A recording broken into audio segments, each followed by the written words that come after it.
Hi, I'm Sharon Winsmith, a tax attorney, active investor, and your go-to resource for proven investment and tax planning strategies.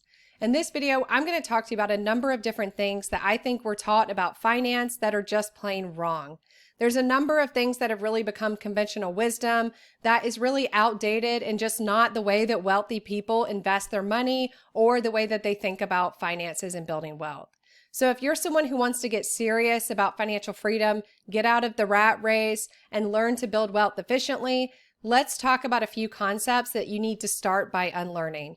I think a lot of this stuff was perpetuated by the financial advisory industry and people like Dave Ramsey, who I think are very outdated thinkers and are really more focused on helping people get out of debt, try to, achieve a status of middle class, which is great. If you're someone who wants to do that, absolutely follow the advice of someone like Dave Ramsey. But if you're someone who wants to build wealth and achieve financial freedom, in a lot of cases, you want to be doing the exact opposite of what he's saying. So I've worked and spent my entire career consulting, working with some of the wealthiest people in this country and uber high net worth individuals. So if you're someone who wants to start investing and start building wealth and achieve levels of financial freedom, then you've got to get serious about what really works and what doesn't. So let's dive into a few things that I think are really outdated that we hear said all the time.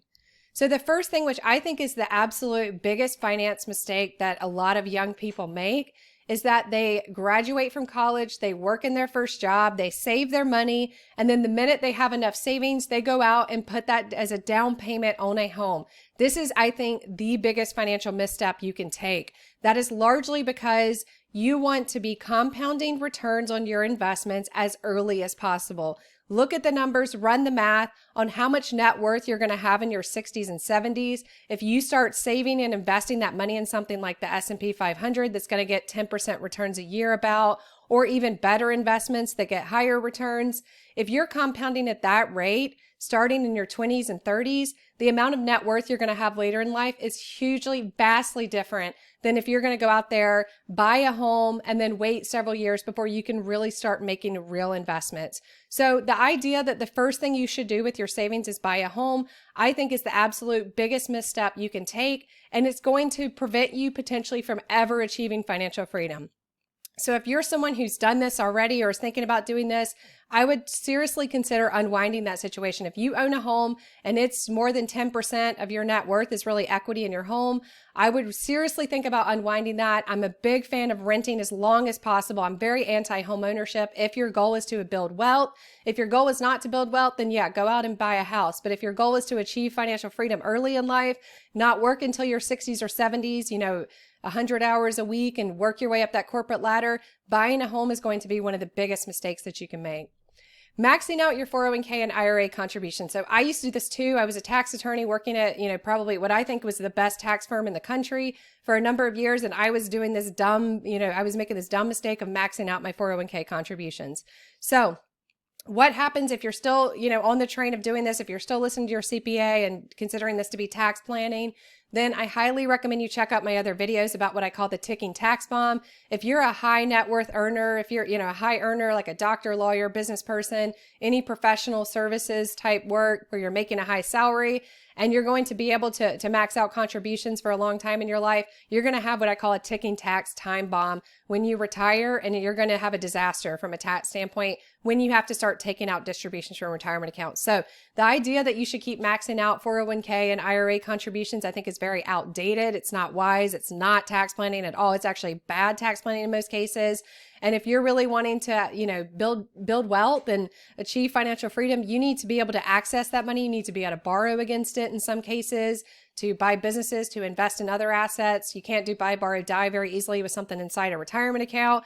And it's very inefficient when you get to estate planning considerations. So I think this is very outdated. I'm a tax attorney. My whole life is spent on tax planning. And I'm telling you, this is a really bad idea. If you're someone who wants to build wealth, you do not want to do it inside a 401k or IRA.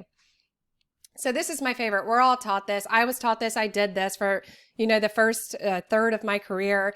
I was graduate from college and get a job at a large company and work your way up that corporate ladder. So I did that. I was miserable. I hated it. I hated every part of it. And if you think that that's the way to achieve financial freedom and build wealth, well, I don't know anyone who's ever done that and built their way up to, worked their way up the ladder and retired early. Everybody at my company that I used to work at, which, the partners were all making well over $1 million. The good ones, a lot more than that. None of them were retiring early. A lot of them, or most of them, actually wanted to keep working longer than the mandatory retirement age. So, if you think that's the path to financial freedom, then you need a wake up call, because that just isn't it. That never works. That's not the way it works in practice. If you're looking to build wealth quickly, achieve financial freedom, have more freedom over your time and just a better life outside of the politics of, being beholden to a large company, then you want to look at business ownership. You want to look at, that path as opposed to this corporate life where, there's a number of issues with that. I'm not going to dive into that because I could talk all day about that. One of my favorites is that debt is too risky. There's people like Dave Ramsey who tell you never take on debt, pay off debt as quickly as possible. Wealthy people don't have debt. This is 100% wrong. I have seen the tax returns of very wealthy people. I've, spent my career, I work in New York City. I've only worked and consulted with very wealthy people. They all have good debt. They all have a lot of good debt. So the idea that debt is too risky is really just wrong. I don't know why people say that. I think they're speaking to the vast majority of the public who should not take on debt. But if you're someone who wants to get serious about building wealth, achieving financial freedom, learning smart investment strategies, then good debt, yes, you're going to want that. Bad debt, absolutely not. You want to pay that off as quickly as possible. But smart investors understand the difference in how to use good debt to maximize their returns. Another thing, I think this is a lot of angrier old people who just never got 10% returns on their investments. This idea that you can't get 10% average returns a year is crazy to me. I've never even gotten returns that were close to 10%. They're always a lot higher than that. I do know I'm able and lucky enough to invest in a lot of investments that a lot of people can't, like private equity funds, for example, and venture capital funds that are going to kick off significantly higher returns. But this idea that you can't get 10% returns from your investments is crazy to me. If you put your money in an S&P 500 index fund, you should be getting about 10% a year. So why the heck can't you get 10% returns if that's, how hard is it to do that? So unless you're someone who's using a financial advisor who's going to, do like stocks and bonds, or as long as you're not someone who read Intelligent Investor and think you need to put 25, 50% of your money in bonds, then, getting 10% returns is not that hard. You've got to know what you're doing. You've got to invest in the right asset classes, and you can't do dumb things like stock picking or, investing a large portion of your income in fixed income investments that kick off just a couple percentage points a year after tax. So, don't listen to anybody who says that. People who say they can't get 10% returns don't get 10% returns. So that I've never understood why so many people buy into that. That's crazy.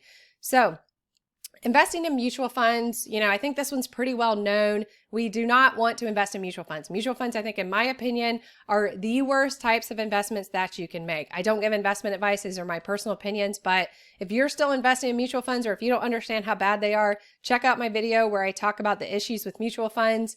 You've got to wake up. You've got to start learning. If you don't know that mutual funds are bad and how bad they are, and you're investing in mutual funds as opposed to like S&P 500 index funds or other index funds, then you've got a long way to go, right?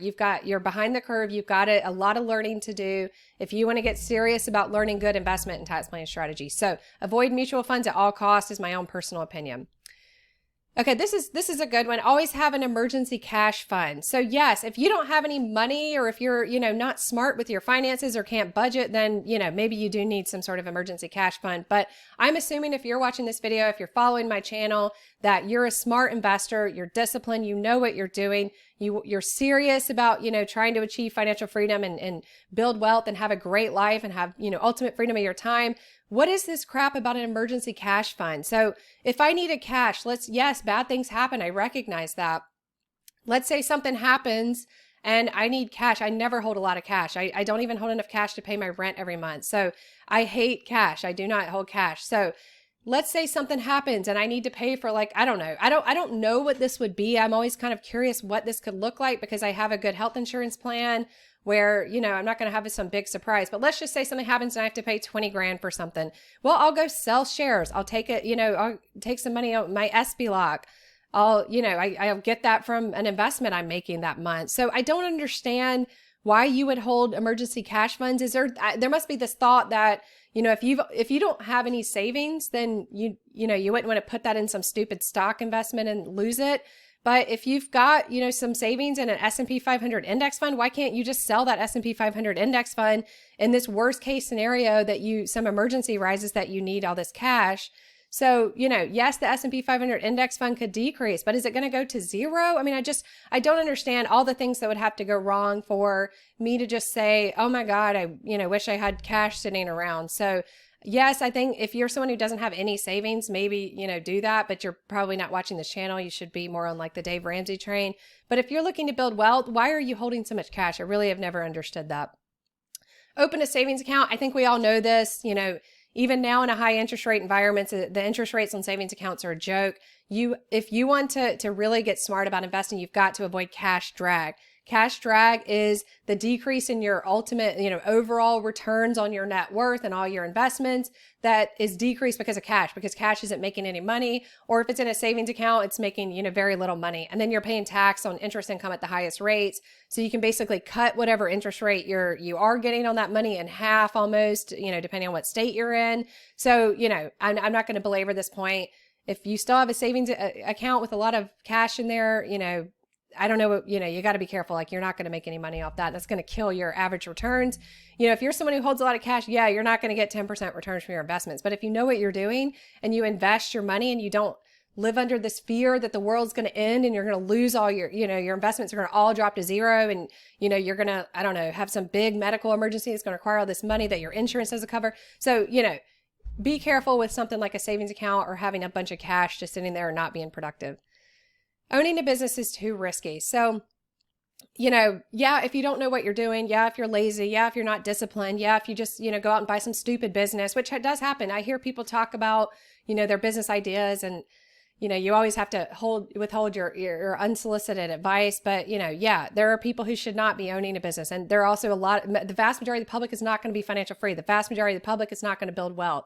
They're going to, they're just looking to make it and just looking to save for retirement and get those 401k distributions just so they can avoid, being out on the street. That's not us. We want a good life. We want to be able to afford to go on nice vacations. We want to be able to have complete freedom of our time. So owning a business if that's what your goal is, then not owning a business, I think, is extremely risky because you're not going to get there. It's very unlikely that you're going to get to a point where you're in your 30s or 40s, have ultimate financial freedom, ultimate control over your time without some form of business ownership. Yes, there are ways to do it. There are extreme examples where people do it, but it's very unlikely when you take into account taxes, salary caps, maximum potential of what you can earn working even at lawyers. They're not going to make enough money to retire in their 30s or 40s. Trust me, I work in New York City. I know a lot of lawyers. I am a lawyer. I know what they're making, and I know that they're not getting to financial freedom early in life. So owning a business is not risky if you know what you're doing. If you're willing to invest the time, the effort, the emotional struggle that it is. I know, I've owned multiple businesses. It is not easy, but I would not call it risky. If you have the right mindset, if you're able, if you're confident, if you can do it, it's not that risky. It's risky not to if your goal is to achieve financial freedom. Paying off a mortgage as quickly as possible. So this is one of my favorites. I think this is a big Dave Ramsey thing where he tells you, take those extra savings you have or extra money you have and make, double, triple mortgage payments. This is crazy. This is absolutely mind blowing to me. There's people who say, oh, the day I paid off my mortgage was the best day of my life. And I don't have to worry about having a roof over my head. Well, if you're worried about not being able to make your mortgage payment, you can't afford that house.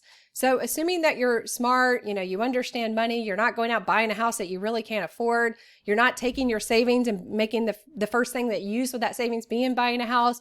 Let's say you're smart, you built up a bunch of investments and, you're later in life and you decide I've got enough money, let me buy a house.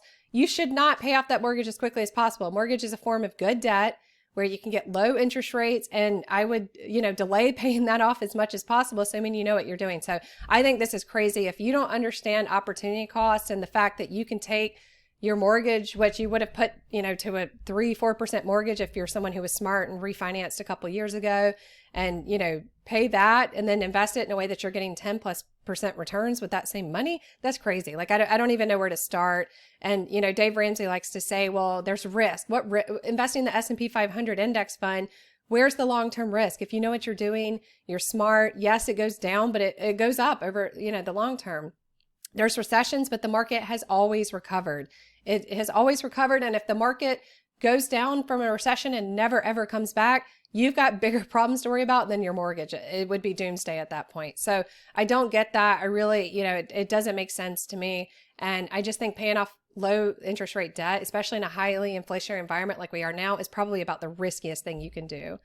So investing, a lot of people think investing means allocating between stocks and bonds. There's a lot of really high earners, doctors, lawyers who focus a lot of their time on working and hand off the reins to a financial advisor. And they just invest 100% of their money in stocks and bonds. That is not investing. That is just, you're not going to get 10% returns with that. And you're probably cherry picking stocks. You're probably doing stock picking. It's really tax inefficient. Not only, are you not getting good returns, it's not a good long-term strategy. There are much, much better asset classes out there, especially if you're an accredited investor, which most of the people I just described would be pretty early in life.